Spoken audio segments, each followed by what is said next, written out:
आप देख रहे हैं प्रोग्राम खबर ये है। मैं हूं शाजिया अख्तर। प्रोग्राम में मेरे साथ सईद काजी हैं और समी इब्राहिम। नाजरीन, आज हम बात करेंगे वज़ीर दाखिला रहमान मलिक की उस तजवीज़ की जिसमें उन्होंने ये कहा है कि दहशतगर्दी के खतरे के पेश नज़र प्री पेड सिम्स बंद करने पर गौर किया जा रहा है और सिंध के वज़ीर आला ने भी इस तजवीज़ की हिमायत कर दी है। बेशक दहशतगर्दी के खतरे के पेश नज़र हालिया जो हुकूमती इकदाम थे इनको नतीजा खेज बर वक्त कहा जा सकता है, मगर क्या ऐसे इकदाम देरपा साबित हो सकते हैं? क्या आवाम से एक सस्ती फ़ोन कॉल की सहूलत छीन कर दहशतगर्दी पर मुकम्मल काबू पाया जा सकता है? अगर ये सब वक्त इकदाम हैं तो मुस्तकिल हल फिर कैसे तलाश किया जाए? हमारा आज का सवाल भी इसी से जुड़ा है, इसी पर हम बात करेंगे। सवाल हमारा ये है कि क्या प्रीपेड सिम बंद करने से आप समझते हैं कि दहशतगर्दी मुकम्मल तौर पर ख़त्म हो सकती है, दहशतगर्दी पर मुकम्मल तौर पर काबू पाया जा सकता है?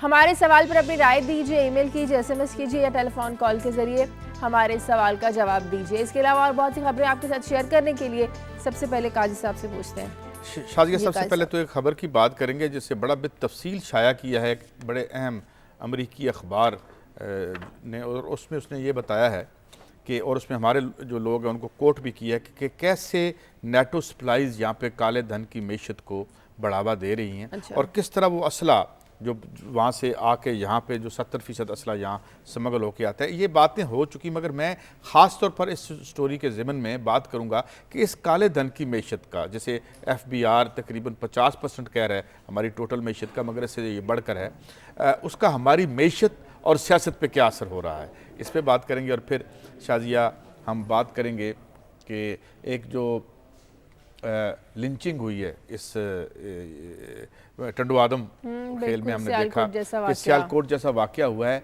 और उसमें शाजिया फिर हमें वही कहानी नज़र आती है कि लोगों ने अपने हाथ से इंसाफ करने की जो कोशिश है और वो क्यों कर रहे हैं, और ये क्या नफ्सियात है जो इस तरह तरवीज पाती चली जा रही है। कानून से इंसाफ नहीं मिलता। और last but not the least कि 15 दिन का वादा किया था कि वो प्राइसेस नहीं बढ़ाएंगे, जरदारी साहब ने कहा था, POL प्राइसेस, पेट्रोल की प्राइसेस, मगर इसमें ईद के फ़ौरन बाद ही तोहफा उन्होंने हमें दे दिया। अब इसमें सवाल यह है कि वीकली बढ़ा करेंगी, अब 1 यूनिट बचा है और वो 1 दिन का यूनिट है। क्या तो ये भी एक्सपेक्ट किया जाए वीकली के बाद दिन डेली हो जाएगी? जो हालात हैं इस पे बात करें। सही, समी साहब के पास चलते हैं। जी समी साहब, आप क्या बताने जा रहे हैं आज हमें? शाजिया, बात हो रही है कानून की और इंसाफ की, और अभी आपने टंडो आजम के वाक़े का भी जिक्र किया। इस वक्त पूरा मुल्क जो है वो एक तौहीन अदालत का जो इशू है उसका भी होस्टेज बना हुआ है। तो मैं आज आपको एक अमेरिका में तौहीन अदालत क्या हो सकती है, जजेस का कंडक्ट क्या है, उसके हवाले से एक स्टोरी है जो मैं आपको बयान करूंगा, जिसमें मुख्तसरन ये अर्ज कर देता हूँ कि सुप्रीम कोर्ट है न्यूयॉर्क स्टेट की, उस पर एक जज ने ये इल्ज़ाम लगाया था कि एक पुलिस ऑफिसर ने उनको बाकायदा मारा एक जगह पर। लेकिन अब जो यहाँ पर डिस्ट्रिक्ट अटर्नी है इसने ये कहा है कि जज साहब ने जो ये कहा था कि उनको मारा है इंटेंशन के साथ, उसका हमें कोई एविडेंस नहीं मिला, इसलिए उस पुलिस वाले के खिलाफ कोई पर्चा दर्ज नहीं कराया जाएगा। जबकि जज साहब ये कह रहे हैं कि ये पुलिस वाला झूठ बोल रहा है। तो कोई तौहीन अदालत में उसको नोटिस नहीं हुआ, किसी चीफ जस्टिस ने नहीं बुलाया।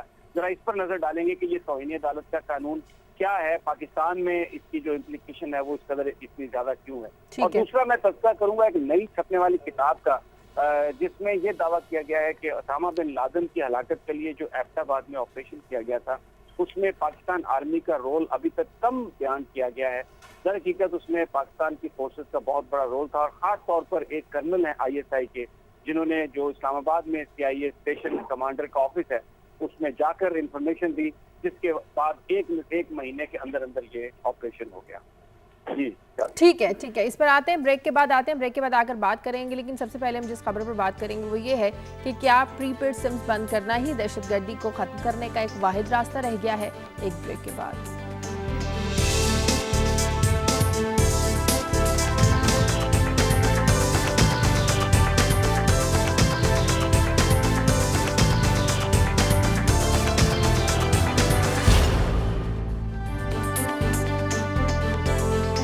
के बाद खुशामदीद नाज़रीन। चांद रात और ईद तक तो ठीक था कि दहशतगर्दी के खतरे के पेश नज़र चंद घंटों के लिए जो मोबाइल सर्विस मुअत्तल की गई उसके रिजल्ट्स में निकलने और दहशतगर्दी का कोई बड़ा वाक़या, दहशतगर्दी की कार्रवाई सामने नहीं आ सकी। ये अच्छा इकदाम था, लेकिन क्या आप जो प्रीपेड सिम्स हैं, जो फ़ोन कॉल सस्ता है, सस्ती फ़ोन कॉल का एक ज़रिया है, एक आम ज़रिया है आम लोगों के लिए, क्या इसको बंद करना का हिसाब दहशतगर्दी को ख़त्म करने का देरपा हल है? शाजिया, बुनियादी तौर पर ये जो इक़दामात किए गए थे, ईद पे आप पार्कों में नहीं जा सकते, कुछ नहीं कर सकते, ये इंडिकेट एक ही बात करते हैं कि आजिज़ है ये एडमिनिस्ट्रेशन जो है। अब मसला ये है कि अब उनको तो हम पकड़ नहीं सकते, उनको तो रेस्ट्रिक्ट कर नहीं सकते, तो हम अपने अवाम को रेस्ट्रिक्ट कर रहे हैं। तो बेसिकली ये फेलियर है हमारा जो हम, और इसकी मैं जो दीगर मेरी स्टोरीज़ हैं मैं उसमें भी इसकी वजूहत अर्ज़ करूँगा कि ये हम क्यों हमारा ये फेलियर हो रहा है। और इसमें ये तो कोई हल नहीं है कि आप अवाम की जो सहूलियात है उनको कर्टेल करते चले जाएँ और जो है और जो कोई ऐसे रियल इक़दामात ना कर सकें, इसकी बेखुनी ना कर सकें। तो मेरे ख्याल में अब 4-5 साल गुजर जाने के बाद हमें ये बहस तो अब नहीं करनी चाहिए कि तो हम टोटली फेलियर है। ताउन नहीं करती, अवाम बेचारी क्या तावन करे जी, अवाम को अवाम तावन करती है। जब अभी मैं बात करूंगा अपनी स्टोरी की, आप तावन ले लिया ना आपने अवाम से, 3 दिन के बाद आपने कीमत बढ़ा दी, अब हर हफ्ते आप उसकी कीमत बढ़ाया करेंगे, बिजली की कीमतों में आप इजाफा करेंगे, अवाम से आप तावन छीन रहे हैं हर किस्म का। मगर आपसे वो काम नहीं हो रहा जो आपने करना है, जिसके लिए आपको मुतय्यन किया गया है, जिसके लिए आपको अपॉइंट किया गया है, जिसके लिए आपको सिर्फ तनख्वाहें नहीं मिलती, पर्क्स भी मिलते हैं और भी ना जाने क्या क्या मिलता होगा या ले लिया जाता होगा, ये भी इसके साथ एक कहानी है। मगर ये कोई परमानेंट हल नहीं है, मैं आपसे इत्तफाक करता हूँ। ऐसे इस तरीके से आप जो है वो बड़ी देर काबू नहीं पा सकेंगे। सही, समी साहब से भी राय ले लेते हैं। समी साहब, रियासत में अमन और अमान के लिए, दहशतगर्दी खत्म करने के लिए क्या आवाम की सहूलियात को खत्म करना क्या नागुज़ीर हो जाता है? देखिए, ये तो एक बड़ी मज़ाक़ खेज किस्म की गुफ्तगू फरमाई है वज़ीर दाखिला साहब ने, और अपना जो ट्रैक रिकॉर्ड है वो बरकरार रखा है उन्होंने।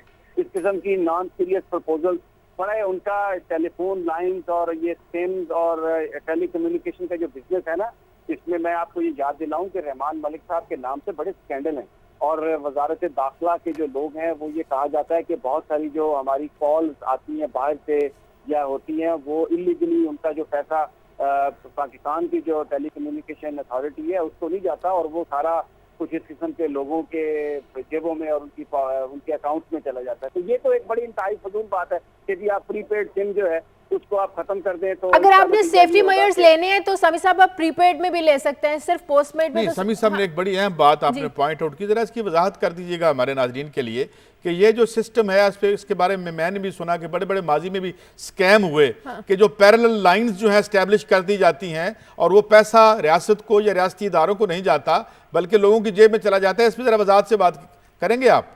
इसमें काजी साहब बात यह है कि इसको, ये जो सारा गैर कानूनी कारोबार है, जब लाइनें पैरेलल बना दी जाती हैं और टेलीफोन कॉल डायरेक्ट की जाती हैं, ये जो आप टेलीफोन कार्ड की शक्ल में जो आप लेते हैं, तो उसमें उन सबको पकड़ना जो हमारी FIA उसका काम होता है।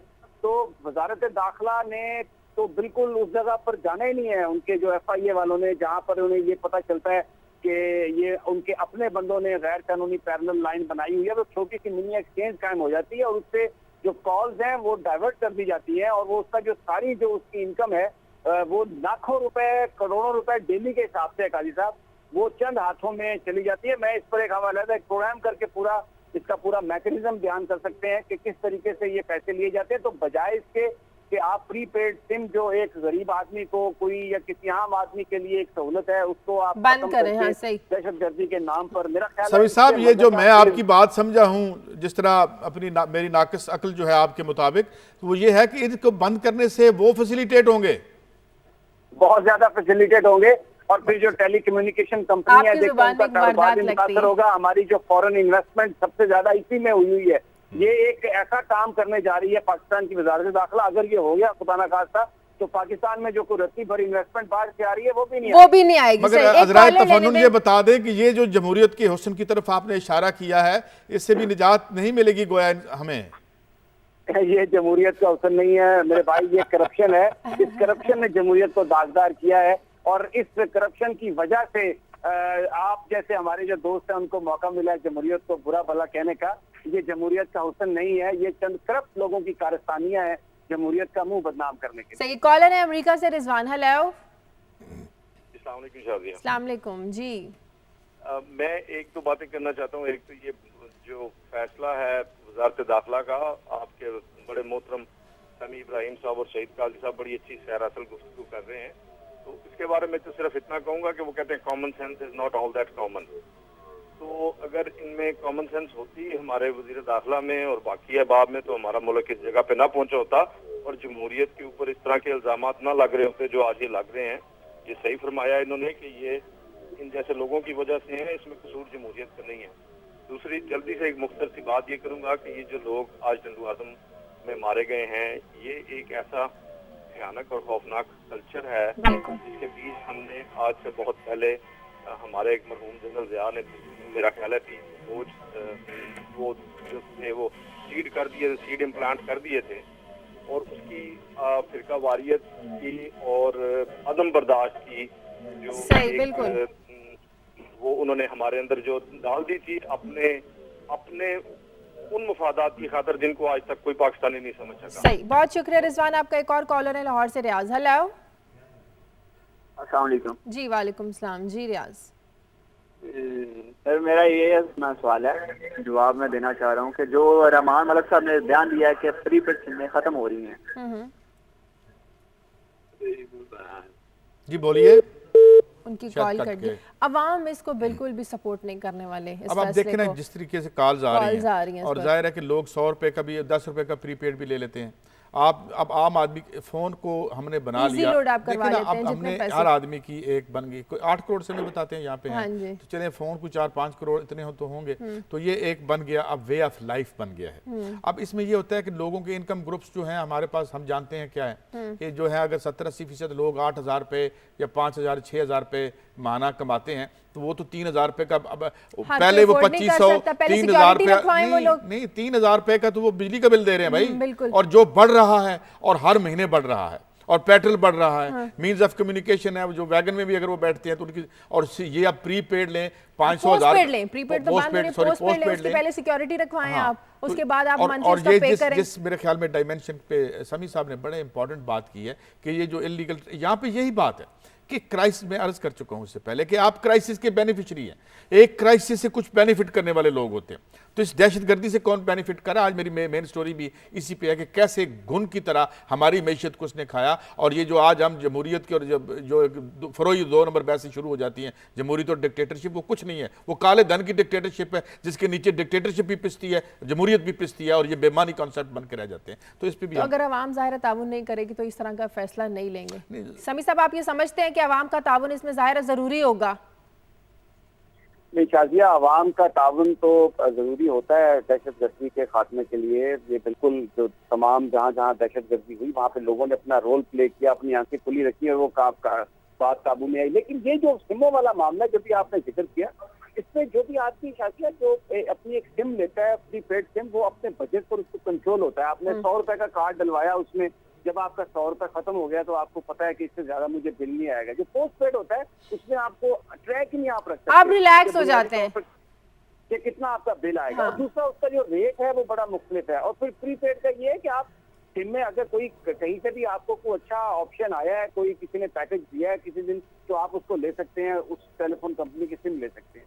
तो ये तो एक सीधी लोगों के साथ ब्लैक मिलेंगे, आपने उनको आदी बनाया, वो अपने कारोबारी जिंदगी बिल्कुल उस पर जब डिपेंडेंट हो गया टेलीफोन पर, तो आप कह रहे हैं जी हम प्रीपेड सिम खत्म कर देंगे। नहीं तो आप ऐसा भी तो हो सकता है ना समी साहब, प्रीपेड सिम लेने का जो तरीकाकार है उसको रिस्ट्रिक्ट कर दिया जाए, उसकी जो हिदायत है उस पर सख्ती से अमल कराया जाए, शनाख्ती कार्ड हल्का लिया जाए, कहा जाएगा कि अंगूठे का निशान लगवाया जाएगा जो भी पोस्टपेड सिम लेगा। तो यही इकदाम आप प्रीपेड सिम्स के साथ भी तो कर सकते हैं। और शाजिया, आप शनाख्ती कार्ड के बगैर सिम नहीं ले सकते, वो आपके शनाख्ती कार्ड पर एक्टिवेट होती है, भले वो प्रीपेड है भले वो पोस्ट पेड है। आप अपने उस निजाम को बेहतर बना लें। ये खामी इनकी अपनी है। ये निजाम एक जो खुद कानून बनाया है उसको ये एग्जीक्यूट नहीं कर सकते, उसको इन्फोर्स नहीं कर सकते, और उसकी सजा आवाम को देना चाह रहे हैं। लेकिन इसके साथ साथ बीच में एक छोटा रास्ता मैंने पहले ये अर्ज किया, पैसे बनाने का भी रास्ता है। ये एक दफा बंद करेंगे फिर खोलेंगे, अब ये इसको पूरा प्रोग्राम कर लीजिएगा आप। ये बहुत ज्यादा एक लंबा माल बनाने का मंसूबा है और कंपनीज को कितना नुकसान होगा। एक कॉलर है मुबशिर फैसलाबाद से। हेलो हेलो हेलो, अस्सलाम वालेकुम। जी अस्सलाम वालेकुम। जी मुबशिर। मैं शाजिया खान साहब सईद काजी साहब से बात करना चाह रहा हूँ। जी कीजिए कीजिए। कि ये प्रीपेड जो सिम है, मैं समझता हूँ कि ये रहमान मलिक साहब ने बहुत अच्छा इक़दाम किया है कि ये जो बंद कर रहे हैं। इसकी वजह यह है कि आपको भी शायद इस चीज का इल्म होगा कि ये पाकिस्तान दुनिया का मेरा ख्याल है कि वाहिद मुल्क होगा जहाँ पे जो कम्युनिकेशन है वो रोड पे बिक रही है। ठीक है, किसी का कार्ड किसी के हाथ पे लग गया वो उसकी सिम ले रहता है। ये जस्ट इसमें दहशतगर्दी ही इन्वॉल्व नहीं है, इसमें अदर्स बहुत ज्यादा चीजें इन्वॉल्व हैं जिसमें जो लोग दूसरे लोगों को तंग कर रहे हैं, लड़कियों को तंग किया जाता है, तो अगर लाइक मैंने पोस्टपेड सिम ली है तो उसका एक मैंने प्रोसेस मुकम्मल किया है, उसके दफ्तर गया हूँ, एप्लीकेशन दी है, उन्होंने मेरा एड्रेस वेरीफाई किया है, तो बाकी वो कह रहे हैं कि 10 रुपए या 20 रुपए का हो जाता है। आजकल अगर आप टेली कम्युनिकेशन का पोस्टपेड को देखें तो उन्होंने भी इसमें सहूलत दी है कि आप 100 रुपए का कार्ड उसी वक्त उसको फीड करें और आपकी वो सिम दोबारा एक्टिव हो जाएगी अगर बिल ना पेमेंट करने की वजह से अगर नहीं जमा हो सका। तो मैं समझता हूँ कि ये उन्होंने बहुत अच्छा इकदाम किया है। इससे सिर्फ दहशतगर्दी ही नहीं रुकेगी, इस माशरे की और बहुत सारी जो चीजें जो कोताहियां हो रही हैं वो भी खत्म हो जाएंगी। बहुत शुक्रिया मुबश्शिर। बात ये जो लैकूना है प्रीपेड और पोस्ट पेड जो आप बता रहे हैं, इसमें वो लैकूनास जो हैं आप वैसे क्यों नहीं ख़त्म कर देते? आप जो हैं वो जिस वक्त आप सिम जो इशू करते हैं उस वक्त आप प्रॉपर एक प्रोसीजर क्यों नहीं इन प्लेस करते, और इसके लिए क्या यही हल है? तो मेरे ख्याल में इस पे बात हो सकती है। सही, आगे कुछ नहीं, वो उन्होंने बात, मैं कायद साहब अगर मुझे आप इजाजत दें, वो उसके लिए जो एक प्रोसेस है ना उसके मुताबिक तो सिर्फ 10-15% लोग जो हैं वो टेलीफोन मोबाइल इस्तेमाल कर सकेंगे, बाकी नहीं कर सकते। इसलिए कि मेरा शनाख्ती कार्ड इस्लामाबाद का है, मैं जॉब लाहौर में करता हूँ। वो जो उन्होंने उसका जो वेरिफिकेशन का तरीकाकार बनाया वो तरीकाकार एक तो उसको भी उन्हें अमेंड करना चाहिए, वो भी नाजायज है, वो भी इस तरीके से नहीं होना चाहिए। शनाख्ती कार्ड नादरा ने इशू किया है, आपका शनाख्ती कार्ड जो आदमी सिम देता है वो शनाख्ती कार्ड की कॉपी ले और जिस बंदे का शनाख्ती कार्ड है उसी को सिम दे। पूरी दुनिया में यहाँ पे अमेरिका में जो 9/11 में सबसे ज्यादा बड़ी दहशतगर्दी का शिकार हुआ, यहाँ पर प्रीपेड सिम आपको मिलती है, यहाँ पर वो चीज नहीं है जो आप रहमान मलिक साहब पाकिस्तान में करना चाह रहे हैं। तो वो जो कॉलर की जो बात है वो उन्होंने जिन प्रॉब्लम की निशानदेही की है, जो लोग फोन गलत इस्तेमाल करते हैं वहां तक तो ठीक है, लेकिन जो फोन लेने के लिए आप प्रीपेड सिम को खत्म करें, मैं नहीं समझता। ये बिल्कुल मजे का खेज बात लगती है। शेखपुरा से कॉलर है एहसान। हेलो जी, अस्सलाम वालेकुम। अस्सलाम वालेकुम जी। मेरा समी साहब से सवाल है कि ये जो रहमान मलिक साहब ने ये जो इक़दाम कर रहे हैं इनसे और किसी तरीके से कंट्रोल तो नहीं हो रहा, ये इस तरह कैसे कंट्रोल कर लेंगे? ये जो सिम कह रहे हैं कि प्रीपेड बंद कर दें, प्रीपेड ये जो मजदूर आदमी है एक महीना 8,000 रुपया कमाता है, उसमें से बिल क्या देगा? बिजली का बिल देगा, गैस का बिल देगा, मोबाइल का बिल देगा। तो इस तरह तो पाकिस्तान में गरीब आदमी का पहले ही बहुत बुरा है। ठीक है, शुक्रिया एहसान आपका। मेरी रिक्वेस्ट है कॉलर से, आपके टीवी का वॉल्यूम ऑन था, इसको म्यूट कर दिया करें प्लीज। जी समी साहब। बिल्कुल, मैं उनकी बात से इत्तेफाक करता हूँ। ये इससे ज्यादा ज्यादती नहीं हो सकती कि आप कहें जी मैं प्रीपेड सिम को हम बंद कर रहे हैं और इससे दहशतगर्दी जो है ना उस पर काबू पा लिया जाएगा। एक फजूल की उन्होंने बात की है और एक इशू क्रिएट किया है, एक ऐसा इशू कि जिसमें इस वक्त असल मामला है लोगों की बेरोजगारी का, असल मामला है लोगों की जो इस वक्त लॉ एंड ऑर्डर की जो इश्यूज हैं दूसरे, उनसे तवज्जो हटाने के लिए एक सिम का एक नया मजाक, एक नया शोशा छोड़ दिया रहमान मलिक साहब। देखिए हम भी सिम पर बात कर रहे हैं, कोई बंदा और किसी इशू पर बात नहीं कर सकता। किस तरह समी साहब हम भी इसलिए बात करें ना, आवाम से जुड़ा हुआ है, हर एक के पास तो मोबाइल फोन है, ज्यादा लोगों के पास प्रीपेड सिम है, लोगों से जुड़ा हुआ मसला है, तो हम भी फिर इस पर बात करने पर मजबूर हो जाते हैं।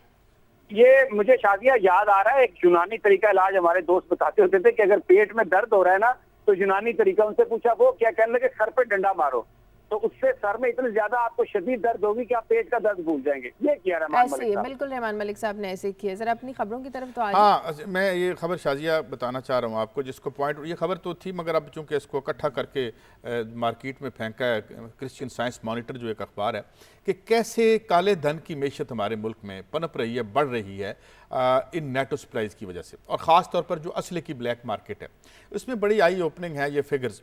उसमें एक तो ये कि 70% जो पाकिस्तान में नाजायज़ असला बिक रहा है, और उसकी जो मार्केट का उसने मुझे स्पेक्ट्रम यहाँ बताया है वो है कराची से लेके पेशावर तक और कोयटा से लेके ट्राइबल बेल्ट तक, और कराची में सुराब कोट वगैरह का भी जिक्र है। तो अब ये असला जब वहाँ जाता है तो वहाँ के जो पुलिस सिपाही हैं और पुलिस वाले हैं ये असला स्मगलरों को बेच देते हैं। कुछ यहाँ पे जो चोरी हो जाता है वो भी मिली भगत से, वो लिखता ये है कि मिली भगत से होता है, कंटेनर्स के बाज़ कंटेनर्स के जो ड्राइवर वो मिले होते हैं। अच्छा, चुनाचे ये अब जो काले, अब हमारा FBR ये कहता है, जो फेडरल बोर्ड ऑफ रेवेन्यू है, उसने पिछले हफ्ते ये बताया जी कि हमारी जो काली मैशत है यानी नॉन फार्मल सेक्टर है जो बगैर टैक्स किया, जिसके बारे में रियासत को कोई इल्म नहीं है, वो 50% तक है, और अब ये बढ़ती चली जा रही है। ये हम जब बात करते हैं ना, ये हमारी जंग है, बड़ी प्यारी जंग है, ये कहते रहे हैं पीपल्स पार्टी वाले भी हमारे दिन आके, तो ये जंग क्या है? अब मैं इस पे ब्रेक ले लें। अच्छा चलिए मैं इसको कंटिन्यू करता हैं इसी खबर को एक ब्रेक के बाद।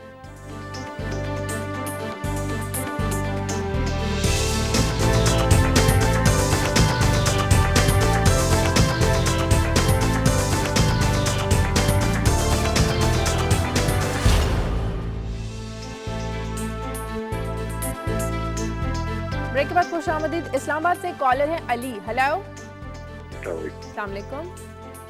जी मैडम, मैं भी ये जो डिस्कस हो रहा था पोस्ट पेड और प्री पेड का, मैं इस बारे में बात कर रहा हूँ। मैं तकरीबन लास्ट 9 ईयर से मैं एक टेलीकॉम इंडस्ट्री से मेरा ताल्लुक है, नाम नहीं मैं बता सकता, लेकिन कहने का मतलब सिर्फ ये कि पोस्ट पेड को ये किस तरह कंट्रोल करेंगे।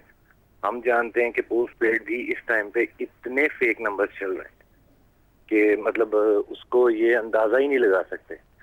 तो मेरा ये ख्याल है रहमान मलिक साहब जो है ना, ये एक जिस तरह होता है कि थ्रेट एक है मल्टीनेशनल को, कि मतलब अपना वो मेरा ख्याल है कि रेट बढ़ाने के लिए कह लें या अपने आप को जरा ऊपर करने के लिए, क्योंकि ये कर ही नहीं सकते और ये पॉसिबल ही नहीं। जी हाँ, बहुत शुक्रिया। हम भी ये बात करें कि शायद प्रीपेड सिम्स अब को उन्होंने बंद ये कहा है करना कि जिस मसले बात का के लिए वो रुकावट की कोशिश कर रहे हैं कि उससे अगर हो जाए तो वो तो दूसरी सिम में भी मौजूद है, और साथ ही उन्होंने अपना ये शक भी जाहिर कर दिया कि वो भाई ये रेट बढ़ाने के लिए ये होगा, तो ये हमें शक करना जो है वो उसमें हो जाता है। मुझे एक और कॉलर ले लेते, लाहौर से सजाद है। हेलो। जी अस्सलाम वालेकुम। वालेकुम सलाम। जी सजाद। जी मैम, मैं इस सिलसिले में जो आपकी ये डिस्कशन चल रही है, तो मेरे जो कमेंट्स हैं इस बारे में यह है कि प्रीपेड सिम्स को बैन करना चाहिए, इन्हें बंद करना चाहिए। उसका रीजन ये है कि मैं थोड़ी सी आपसे अर्ज करना चाहूँगा कि इस टाइम जो प्रीपेड सिम्स हैं वो ऐसे सेल हो रही हैं जैसे आप किसी टक शॉप पे आप मिनरल वाटर की बोतल ले रही हैं या एक बच्चे के लिए आप बिस्किट लेने जा रही हैं। इतनी जो है इसके अंदर कोई चेक एंड बैलेंस नहीं है, कोई कंट्रोल नहीं है। सेकंड, जहाँ तक पोस्ट पेड पैकेजेस की बात है, उसमें यह है कि इस जो प्रोसेस है इसको इन्हें कन्वीनियंट करना चाहिए, ना कि 750 या 1000 रुपए की कोई लिमिट रख दें कि मिनिमम आपके अकाउंट में इतना बैलेंस होगा, आप इस पैकेज को एक्टिवेट करवा सकते हैं या आप कॉल कर सकते हैं। और थर्डली ये है कि पोस्ट पेड पैकेज पे आप कहीं पे भी 50 रुपए का इजी लोड करवा सकते हैं, आप इजीली कॉल कर सकते हैं। 20 रुपए का लोड करवा सकते हैं, लाइक प्रीपेड, इसी तरीके से आप उस पर कॉल कर सकते हैं। ठीक है, शुक्रिया आपका। लेकिन अगर यही सेफ्टी मेजर्स आप प्रीपेड सिम में इस्तेमाल करना शुरू कर दें, उसी प्रोसेस को प्रीपेड सिम में ले आएं, तो उसको बंद करने की भी जरूरत नहीं रहेगी। अब जाहिर सी बात। अच्छा, इससे पहले हम बात कर रहे थे नेट सप्लाई की वजह से पाकिस्तान में काला धन ये है कि ये जब काली इकॉनमी, जब हम नॉन स्टेट एक्टर्स की बात करते हैं तो जाहिर है कि वो नॉन स्टेट एक्टर्स ही बन जाते हैं ना। अगर 50% से ज़ायद हमारी मीशत काली है और उसमें ये अब नेटो सप्लाईज जो हैं, जैसे जो क्रिश्चियन साइंस मॉनिटर कह रहा है कि ये इसकी वजह से बढ़ावा हो रहा है, और FBR मान रही है कि 50% से ज़्यादा हमारी काली मैशियत है। और मेरा ये नाक़िस राय ये है, और डॉक्टर शाहिद हसन सिद्दीकी साहब अगर हमारी उनसे बात हो जाए तो वो ये कि ये शायद उससे भी बहुत ज़्यादा है। अब मामला ये है कि हम जिन कॉन्सेप्ट पर लड़ते रहते हैं, अब जब काला धन आपकी मैशियत में सराहियत करता है तो ना वहाँ पे जमहूरियत रहती है, ना वहाँ पे डिक्टेटरशिप रहती है। तो काला धन एक अपना पैटर्न, अपना डिसिप्लिन उस पर मुसल्लत कर देता है। और फिर अगर स्टेट एक्टर्स के रिश्ते भी नॉन स्टेट एक्टर्स से हो जाए, तो आज जो पाकिस्तान का सबसे बड़ा क्राइसिस है, आज हम ये देखते हैं, आप यूँ समझें कि अगर रियासत के पास 100 रुपया है तो बाकी लोग जो हैं उनके पास 300-400 रुपया है, तो उनको रियासत कैसे कंट्रोल करेगी? फिर इसी तरह डेमोक्रेसी का क्राइसिस, इस बात से हर चीज़ को जोड़ दें कि कैसे वो पुलिस अब और दूसरी बात, जब ये सारा असला कराची से लेके कोयटा तक और कोयटा से लेके पेशावर तक और पेशावर से फाटा तक इन तमाम लोगों को, अब कराची में जो भत्ते हैं, अब वो रॉकेट लॉन्चर चला रहे हैं, अब वहाँ पे वो ग्रेनेड मार रहे हैं, तो ये कहाँ से आ रहे हैं? अब ये सारे थ्राइव कर रहे हैं इस पर। ये काले धन की मैशियत है, और ये कोई वाक़या हो जाता है, कोई इशू बनता है, ये आके तकरीर करते हैं, गुफ्तगू करके चले जाते हैं, मगर काले धन के डांडे हर जगह मिले हुए हैं। और जब काले धन के डांडे वहाँ पर मिले हुए हैं तो फिर आप ये कॉन्सेप्ट्स आपके मीनिंग खो जाते हैं। जो हम वैसे करते रहते हैं, जमहूरियत का हुस्न और जमहूरियत का अदम हुस्न और डेमोक्रेसी और डिक्टेटरशिप। अब मामला ये है कि ये एक ही कहानी बन गई है और दूसरी तरफ एक अवाम की कहानी है जो बिल्कुल वैसी है। तो ये जो काले धन की मैशियत है, और उसमें मैं आपको एक फिक्र देता हूँ जो कि अकरम सहगल साहब ने दी है इस स्टोरी में, कोट किया है इस स्टोरी में उसको क्रिश्चियन साइंस मॉनिटर ने, कि मिसाल के तौर पे जो कोका कोला का या एक केन है या जो आमतौर पर 60 जो है वो शराब गोट में 15 सेंट का मिलता है, 60-70 का, और 15 सेंट्स का मतलब 15 रुपए में मिल रहा है। तो ये जो सारा है इसके बेनिफिशरीज हैं। और फिर उन्होंने एक बंदे को कोट किया इसमें इस स्टोरी में, वो बड़ी इंटरेस्टिंग बात है, उसका नाम काका बताया उन्होंने। वो कह रहा था जी कि जब से बंद थी हम तो भूखे मर गए थे, इन तमाम असले हमारे कारोबार जुड़े हुए हैं। हाँ। ये असला जो है इसकी कीमतें बढ़ गई थी और इसकी मार्केट श्रिंक करती चली जा रही थी। अब जो शुक्र है ये खुल गई है। अब ये खुद अमेरिका का एक राइट विंग पर्चा जो है इसको ये इसने किया है। और इसमें इसने कोट किसको किया है? डॉक्टर शाहिद हसन सिद्दीकी, एक इंटेग्रिटी वाले इकोनॉमिस्ट समझे जाते हैं, उन्होंने जिन्होंने कहा कि 50% से कहीं ज़्यादा है हमारे काली धन की मैशियत, और अकरम सहगल साहब, उनको उन्होंने इसमें कोट किया है। तो मैं समझता हूँ कि हम फरोई तौर पर चार पॉलिटिशियंस बिठा के तो हम मुल्क के मसाइल का हल उनसे ढूंढना शुरू कर देते हैं। तो ये फरोई बातें शायद खत्म करने का वक्त आ गया कि हम रियल इश्यूज को पॉइंट आउट करें और आगे देखने की कोशिश करें। सही। एक कॉलर है आयरलैंड से, नदीम। हेलो हेलो जी, वालेकुम सलाम जी। मुझे बात ये करनी है कि यहाँ मैं आयरलैंड में, इससे पहले मैं अमेरिका में था, तो अमेरिका में भी ये दहशतगर्दी का जो है ये बहुत बड़ा मसला था पहले भी, जैसा कि वो कहते हैं कि यहाँ पे दहशतगर्द हैं। जी जी हेलो जी जी, बात कीजिए। तो वहाँ पे भी प्रीपेड सिम जो है वो मिल जाती है, यहाँ आयरलैंड में भी मिल जाती है। दुनिया के किसी भी मुल्क में प्रीपेड सिम कार्ड जो है मिलती है, और आज तक किसी ने ये नहीं कहा कि दहशतगर्दी को रोकने के लिए प्रीपेड सिम बंद कर दो तो दहशतगर्दी रुक जाएगी। तो क्या रहमान मलिक साहब ये गारंटी दे सकते हैं कि प्रीपेड सिम जो है वो बंद हो जाएगी तो इस मुल्क से दहशतगर्दी का खात्मा हो जाएगा? ठीक है, शुक्रिया। मेरे ख्याल में समी साहब आपने भी ये बात की थी कि 9/11 जो सबसे बड़ा दहशतगर्दी का वाकया था, उसके बाद भी यहाँ पर इस तरह के इकदाम करने पर गौर नहीं किया गया। नहीं शादिया, अभी भी यहाँ पर प्रीपेड सिम मिल जाती है, और आपको अपना जो सिस्टम है वो क्रिएट करना होता है। जो साइंस ने लोगों को सहूलियात दी है, आप उन सहूलियात को वापस लेने की बात नहीं करते। मैं तो प्रोग्राम के आगाज में कह चुका हूँ कि ये रहमान मलिक साहब का अपना और मंसूबा है, और वो जो पिंडी से कॉलर थे उन्होंने भी इसकी निशानदेही की है कि शायद कोई रेट वेट बढ़ाने की बात है। ये कोई माल बनाने का प्रोग्राम है सारा, इसका दहशतगर्दी से कोई लेना देना नहीं प्रीपेड सिमों को बंद। सही। एक और कॉलर है वजाहत लाहौर से। Hello hello. हाँ जी, हेलो, आवाज आ रही है? जी आ रही है जी, अस्सलाम वालेकुम। ये मैं जी आई एम इन फेवर, ये सिर्फ बैन नहीं होनी चाहिए, इसको सारी जिंदगी के लिए खत्म कर देना चाहिए। और as far as companies are concern, आप दूसरी तरफ जो पोस्ट पेड है उनका रेट बढ़ा दें, बिकॉज आप एक अनट्रेन्ड सोल्जर को आप बंदूक नहीं पकड़ा सकते। एक बच्चे को पकड़ा दें एक गन, इनको किल एवरीबॉडी। ये हमारी कौम जो है ना, for God sake get out of this nonsense.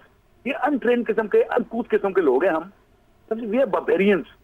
हम ये पूरे मुआशरे को खत्म कर रहे हैं, ये समझे आप। ठीक है, शुक्रिया वजाहत आपका। बड़े कोई एग्रेसिव कॉलर लग रहे थे। ये तो मुझे कोई रिटायर्ड फौजी लग रहे थे, बड़े एग्रेसिव कॉलर लग रहे थे, नाराज थे बड़े काजी साहब। लेकिन हर चीज का, हर मसले को दरमियानी रास्ता भी निकाला जा सकता है समी साहब, काजी साहब। नहीं, उनकी नाराजगी जायज़ है। जब हर महाज पे फेलियर हो रहा हो सरकार का, और जब हर जगह पे जो है और मिस यूज हो रहा हो चीज़ों का, तो फिर जाहिर है लोग इस तरह की फीलिंग्स उनमें पैदा हो ही जाती हैं। सही। लाहौर से एक और कॉलर है जमाल। हेलो जी, अस्सलाम वालेकुम। वालेकुम सलाम जी। वो little humour in the early morning is always good. समी इब्राहिम साहब अपने पार्टनर को लाहौर छोड़ जाते हैं और अमेरिका की सैरें करते रहते हैं। मैं इनसे पूछने चाह रहा हूँ कि किसको वहाँ जिताने गए हुए हैं। अच्छा, दूसरी बात है, ये जो सिम्स हैं, ये कोई सोल्यूशन नहीं है। These are just ad hoc one time solutions. ये जो प्रॉब्लम्स है उसको एड्रेस नहीं किया जा रहा। मैं यहाँ पर आपके फोरम से दो बड़े लर्नर्ड आपके एनालिस्ट बैठे हैं, और इब्राहिम साहब तो अमेरिका में हैं, एक आइडिया फ्लोट करना चाहता हूँ। If you allow me to complete it, I would be extremely grateful. बात यह है कि हमें तमाम ऑपोजिशन हो या गवर्नमेंट हो या आपके इंस्टीट्यूशंस हो, जुडिशरी, डिफेंस सर्विसेज, तमाम ने डिसअपॉइंट किया है। और उसकी वजह यह है कि ये जो गटर पॉलिटिक्स है और ये जो आपकी जिस तरह की पॉलिटिक्स का कल्चर बन गया है, ये जब तक दुरुस्त नहीं होगा, ये मामला दुरुस्त नहीं होंगे और ये गटर पॉलिटिक्स चलेगी। मैं यहाँ आपको एक थॉट देना चाहता हूँ कि एक सुप्रीम काउंसिल ऑफ एल्डर बननी चाहिए, नॉन पॉलिटिकल, नॉन पार्टीजन, और ये आउटसाइड ग्रुप हो, कॉन्स्टिट्यूशन वगैरह से बाहर एक जबरदस्त प्रेशर ग्रुप हो, बहुत सीनियर, ऑनेस्ट, नोबल और प्रोफेशनल लोगों का, जैसे आपके एक जस्टिस हैं, चीफ जस्टिस रिटायर्ड हैं, और भी ऐसे लोग हैं जो कि हुकूमत को भी मॉनिटर करें और ऑपोजिशन को भी, कि opposition is failing us, Imran is failing us, Nawaz Sharif is failing us. हम ऑपोजिशन जो है वो अपनी राग जो है वो गाते रहते हैं, हुकूमत झूठ बोलती रहती है।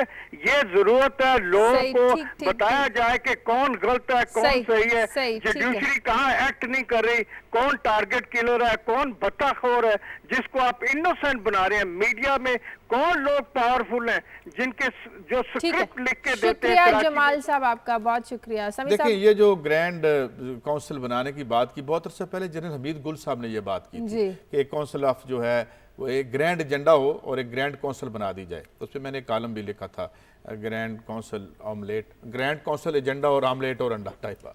तो अब बात यह है कि ग्रैंड काउंसिल का जो एक उसकी एक क्रेडिबिलिटी है वो कहाँ से है। मेरे ख्याल में क्राइसिस यूं है कि अवाम की विल रिप्रेजेंट नहीं हो रही। अभी थोड़ी देर पहले जो मैंने स्टोरी दी थी, जहां इतना बड़ा काला सरमाया पड़ा हो, जहां एक एक शख्स रियासत से 10-10 गुना ज्यादा अमीर हो और रियासत जो है उसमें तो और वही इलेक्शन में भी आए, जमहूरियत में भी वही आए, आमरीत में भी वही आए। तो जब तक आप काले धन के माली जबर को खत्म नहीं करते और अवाम की जो रियल एस्पिरेशंस हैं, मंगे हैं, वो और उनकी अपनी सफों से उनके लीडर नहीं आते, तो मेरे ख्याल में कुछ होने वाला नहीं है। एक और कॉलर है दुबई से, फारूक। हेलो हेलो, अस्सलाम वालेकुम जी। जी वालेकुम सलाम। मोहतरमा, मेरा एक छोटा सा समीर रहीम साहब से भी सवाल है। कीजिए। आज का सवाल आपका बहुत अच्छा है। जी जी। ये प्रीपेड सिमें बंद होनी चाहिए या नहीं? जी जी। सबसे पहली बात तो ये है कि जो बेचारे ये बाहर बैठे हैं, इनकी राय भी ले लेनी जरूरी होती है मेरे ख्याल में। समी इब्राहिम साहब तो माशाल्लाह लगाते हैं, टाई लगाते हैं, कोट पहनते हैं और जहाँ जाना होता है चले जाते हैं, आ जाते हैं। लेकिन इन्होंने आज तक कभी बरीक बीनी से करीब से नहीं देखा कि जो लोग बाहर आते हैं उनको पाकिस्तानी होने की क्या क्या सजा भुगतनी पड़ती है इमिग्रेशन में, जब ये लाइन में बेचारे लगे होते हैं, क्योंकि ये ज्यादातर मजदूर तबका गल्फ में आता है और इनका प्रीपेड का ही सहारा है। कोई बंदा इतने ये नहीं है कि कोई पीटीसीएल का लगा ले। इससे बेहतर नहीं है कि ये 7 करोड़ आवाम के पास कम से कम सिमें होंगी। 7 करोड़ के बजाय अगर एक रहमान मलक कोई तब्दील कर दिया जाए तो ये कितना अच्छा होगा। आसान हल दे दिया फारूक ने। बहुत शुक्रिया फारूक आपका। समी साहब, जी समी साहब, इतनी तब्दीली की बजाय एक तब्दीली कर दें, एक रहमान मलिक की तब्दीली कर दें। देखिए, मैं एक तो जो पहले जो उन्होंने ग्रैंड काउंसिल की जिन साहब ने तजवीज़ दी थी, काजी साहब, उन्होंने जो बात की थी ना, एक जो सबसे उसमें जो मुझे पते की बात नजर आई, उन्होंने कहा कि इस वक्त अपोजिशन भी हमें नाकाम बना गई है, जुडिशरी ने भी डिसअपॉइंट किया है, डिफेंस सर्विसेज ने भी डिसअपॉइंट किया है और पॉलिटिक्स के लिए उन्होंने लफ्ज यूज किया बेटर पॉलिटिक्स। मैं समझता हूँ कि बिल्कुल उन्होंने इस वक्त जो पाकिस्तान के हालात हैं उनकी सही डिपिक्शन की है और सही तस्वीर खींची है कि इस वक्त जो लोग हमें ऊपर नजर आ रहे हैं किसी भी वो हिस्से में हैं हमारे समाज के, वो मामलात को बेहतर बनाने की बजाय मामलात को बिगाड़ रहे हैं। अब दूसरी बात ये जो इन साहब ने की, जो गालबन मिडिल ईस्ट पे उनकी कॉल है, बिल्कुल ये सही बात है उनकी कि रहमान मलिक साहब ने ये जो बात कही है, ये कॉमन सेंस भी इसको मानने से भारी है और इसका अगर इसी तरह के 2-4 प्रपोजल उन्होंने और दिए तो वैसे भी मुद्दत तो खत्म हो गई है, तो डेफिनेटली आगे चल के मुझे रहमान मलिक साहब भी तब्दील होते हुए नजर आ रहे हैं। सही। मगर समी साहब, मैं यहाँ आपसे एक बात करना चाहता हूँ, सवाल आपसे। आपने भी इत्तेफाक किया कि अपोजिशन भी फेल, जो हुकूमत है वो भी फेल, जो एस्टेब्लिशमेंट है, जो फौजी जर्नैल है वो भी बर्बाद कर गए, हमें ये सारी बात तो होगी। तो फिर एक बात पे आज हमारा और आपका कंसेंसस तो हो जाए कि हम जो तरीका है अपने लीडर्स को ऊपर लाने का, चाहे वो CSS के इम्तिहान के जरिए ब्यूरोक्रेसी में आए या फौज के जरिए आए या इस सरमाए के जबर थले पनपती क्या बल्कि कुचलती हुई जमहूरियत के जरिए ऊपर आए, there is something seriously wrong with it. मेरा सवाल सुन लें। इसका मतलब ये है कि ये बदलना पड़ेगा। ये इलेक्टोरल प्रोसेस जो है वो अगर चोरों चकारों को मुबैना तौर पर उन्हें ऊपर लेके जाता है, जिस तरह हमारे कॉलर कह रहे थे, तो मेरे ख्याल में फिर तरीका इलाज बदल लें। नहीं, एक साहब यहाँ पे जरा थोड़ा सा रुकिए। जो बात मैं कह रहा हूँ, जो आप कह रहे हैं, एक हद तक तो वो दुरुस्त है सारी बात कि ये मामला जो है जिन लोगों के हाथों में है वो गलत है, लेकिन ये ठीक कैसे होगा? मैं पहले दिन से मैं आपको बता रहा हूँ कि हमें अगर फेल नहीं किया तो वो पाकिस्तान के अवाम ने फेल नहीं किया, ये मुल्क सिर्फ उनकी वजह से कायम है। और मैं पहले दिन से ये कह रहा हूँ कि जिस दिन पाकिस्तान का अवाम ये उसने फैसला कर लिया कि वो इस प्रोसेस में हिस्सा लेगा और बिरादरी, जात और दोस्ती की बुनियाद पर वोट नहीं देगा, बल्कि ये सिर्फ वोट देने की बात नहीं है, चाहे गरीब भी है तो वो नॉमिनेशन पेपर तो डाल सकता है ना, इसी में वो उसको प्रोसेस में हिस्सा बनना पड़ेगा। वो ही आगे निकलेगा तो हालात ठीक होंगे और उन्हीं से उम्मीद है। बस मेरा इतना जवाब है, ये बिल्कुल ऐसी ही है जैसे मैं ये कह दूं कि एक आदमी की हालत उस दिन बदल जाएगी जब वो मर्सिडीज खरीद लेगा, जब उसमें ये इस्तात आ जाएगी कि वो जाए डीलरशिप पे और मर्सिडीज ले ले तो उसकी जिंदगी के मसले तो आप इस इलेक्ट्रल सिस्टम को कैसे तब्दील करने की बात करते हैं? मर्सिडीज वाला जीत सकता है, वही जीतता है सर, 99.9% वही जीतते हैं। उसने इलेक्शन लड़ना है, वो नॉमिनेशन पेपर पास कर दे, लोग जितने मफलूकुल हाल और कस्ब पुरसी में आपके एमएनएज रह रहे हैं, मैं और आप आम लोगों के लिए समी साहब कायद साहब से पूछते हैं कि आम लोगों के लिए इलेक्ट्रल सिस्टम को कैसे बदला जाए? जब तक देखें, जब सरमाए का इतना दखल है अमेरिका में से लेके यहाँ तक, ये सारी दुनिया में जिस वक्त जो इशू बन रहा है, जो मूवमेंट्स उठ रही हैं, यूरोप में उठ रही हैं, अमेरिका में उठ रही हैं, ऑक्यूपाई दी वॉल स्ट्रीट, वहाँ पे पता है नारा क्या अमेरिका में लग रहा है कि 1% ने जो 99% को जो है वो यरगमाल और गुलाम बना रखा है।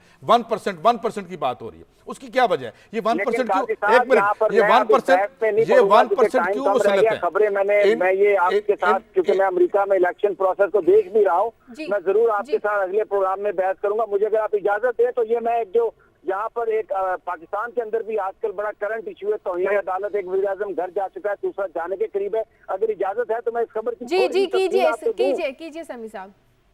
ये शाजिया, ये जो रियासत है न्यूयॉर्क, उसके सुप्रीम कोर्ट के जज हैं, थॉमस राफेल इनका नाम है। ये जून में किसी जगह पर एक कोई हंगामा हो रहा था, वहां पर पुलिस आई तो ये भी वहां पर मौजूद थे, तो इन पर एक पुलिस वाले ने हमला किया, इन्होंने ये शिकायत की और ये बाकायदा जख्मी हुए, रात इन्होंने हॉस्पिटल में गुजारी। ये अब न्यूयॉर्क की स्टेट जो है उसके सुप्रीम कोर्ट के जज हैं, ये आला तरीन जज हैं न्यूयॉर्क की रियासत के। तो इन्होंने इन पर जो इन्होंने इल्जाम लगाया था उस पर यहाँ पर जो डिस्ट्रिक्ट अटॉर्नी ऑफिस है उसने कहा कि हम इन्वेस्टिगेशन करते हैं। उन्होंने कल रात ये इन्वेस्टिगेशन के बाद कहा कि जनाब जज साहब, आप जो कुछ भी आपने कहा, हमने बड़े लोगों से बात की है, कोई किसी ने, पुलिस वाले ने आप पर जबरदस्त जानबूझकर हमला नहीं किया और ये जो आपका इल्जाम है ये सारे का सारा गलत है। तो उन्होंने आज टीवी पर ये कहा कि ये पुलिस वाले झूठ बोल रहे हैं, इन्होंने अपना जो सारे एक मिल गए अपने आप को छुपाने की बात करें। लेकिन जो बात मैं हाईलाइट करना चाहता हूँ, जो पाकिस्तान में एक तौहीन अदालत का मसला बना हुआ है, यहाँ पर किसी जज ने आज खुद नोटिस नहीं लिया और जो डिस्ट्रिक्ट अटॉर्नी ऑफिस ने कहा है उसको उन्होंने डिस्प्यूट जरूर किया, लेकिन with in the limit, with in the line. तो मेरा सवाल आज काजी साहब आपसे ये है कि क्या हमारे जज, यहाँ के जो जज हैं उनसे ज्यादा मोतबर हैं? क्या वहाँ का ये सारे जो हमारे जज जो किसी न किसी डिक्टेटर के जमाने में इनको जज लगाया गया और ये सारे के सारे पीसीओ जजेस हैं और अपने अपने अहद में ये लेजिटिमाइज करते हैं हर किस्म के मार्शल्ला को, इनकी इज्जत जो है इस सुप्रीम कोर्ट, जो अमेरिका की न्यूयॉर्क की सुप्रीम कोर्ट के जज से कम है? ये क्या मजाक है कि हमने तौहीन अदालत के नाम पर ये वहाँ पर एक हिजान बर्पा कर रखा है? क्या मुझे जवाब दे सकते हैं? समी साहब, पहली बात तो जब आपने शुरू में ये खबर दी थी कि आपने कहा था ये एक बड़ा कौमी मसला है, ये कोई कौमी मसला नहीं है। कौमी मसला ये है कि आज POL की प्राइसेस जो है पेट्रोलियम की वो बढ़ गई हैं। बाकी रही बात अमेरिका से प्रेसिडेंट लेने की, तो मैं नहीं समझ रहा कि अगर तो वो जज झूठ बोल रहा था और वो एक इंसान है, सोसाइटी का फर्द है, तो he should be taken to task.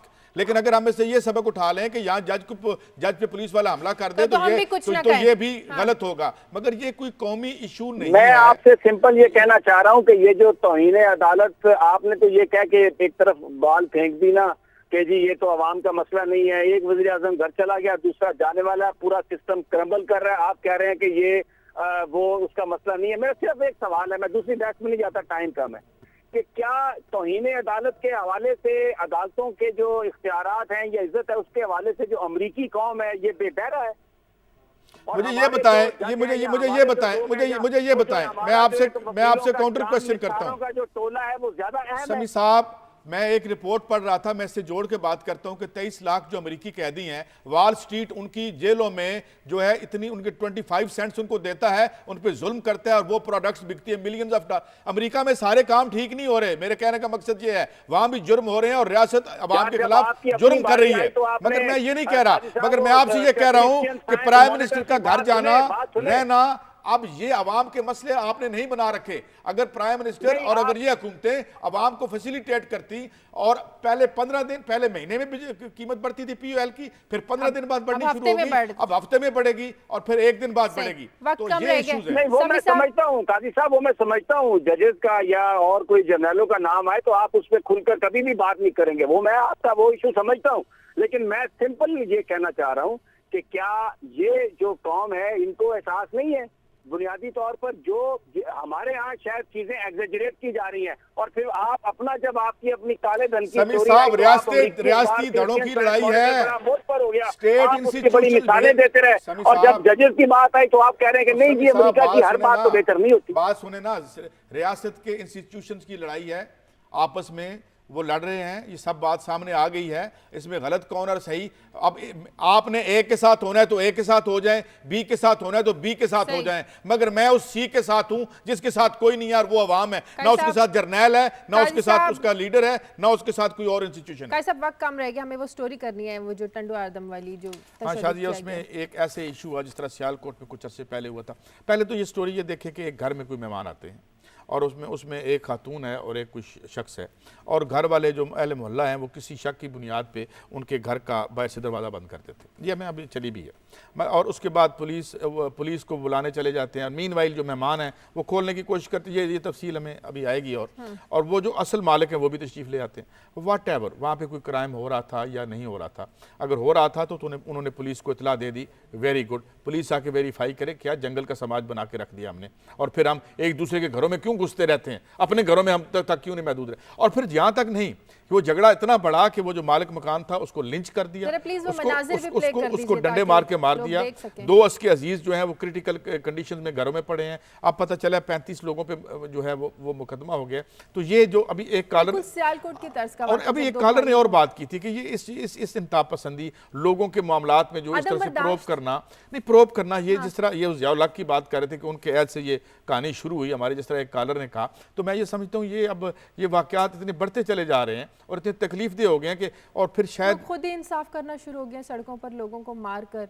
Police का काम है इन्वेस्टिगेशन करना, ये इंसाफ नहीं है शादिया, आप इसे इंसाफ नहीं कह सकते, ये दरिंदगी है, जुल्म है, बिल्कुल दरिंदगी है। और ये हमारा जो स्ट्रक्चर है इंसानियत का वो मुकम्मल तौर पे नाकाम हो गया है। वो लोगों को इस वक्त जो उनकी जिंदगी, उनकी प्रॉपर्टी, उसको प्रोटेक्ट नहीं कर रहा। पहले तो ये सिर्फ पंजाब में था, यानी लेवल उस स्टेट की सतह पर हुआ, और अब सिंध में आप देखेंगे पहला वाकया, पहले सियालकोट में हुआ ये वाकया, अब ये देखें सिंध में हुआ है। तो ये कोलैप्स कर गया हर जगह, लोगों की जिंदगी महफूज नहीं है।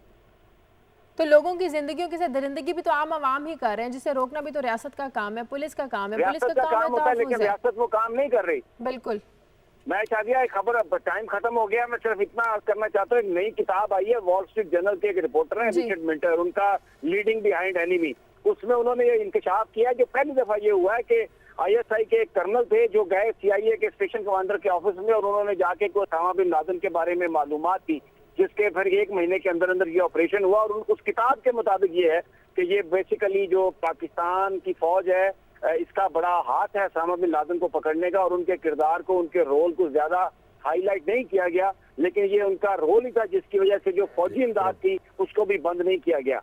ये किताब जो है ये मार्केट में मौजूद है, और इसमें बड़े और भी इस किस्म के एक आखिरी फिक्रा सभी साहब, एक आखिरी फिक्रा कि इधर रहमान मलिक साहब सिमे बेच रहे हैं और अमेरिका की एस्टैब्लिशमेंट उसामा बेच रही है। उन्हें खुदा के लिए आप तो अमेरिका में है, कह दें उसकी तदफीन कर दें, अब कितना चलाना है उसको, कुछ और तो बेचने के लिए उनके पास है नहीं, और अब उसामा का रोज वो निकाल के ले आते हैं, अब हमें माफ कर दें वो। चले अमेरिका से मैं ये कहता हूँ जरा आप भी इस्लामाबाद जाके जजेस से कहें कि तौहीन अदालत के हवाले से जरा मामला दुनिया में भी देखें कि किस चीज को तौहीन अदालत कहा जाता है। चलें ठीक है, बहुत शुक्रिया समी साहब, प्रोग्राम का वक्त खत्म हो गया। कायद साहब आपका बहुत शुक्रिया, प्रोग्राम के लिए आप फीडबैक दीजिए खबर@दुनिया TV.tv पर। इजाजत दीजिए, अल्लाह हाफ़िज़।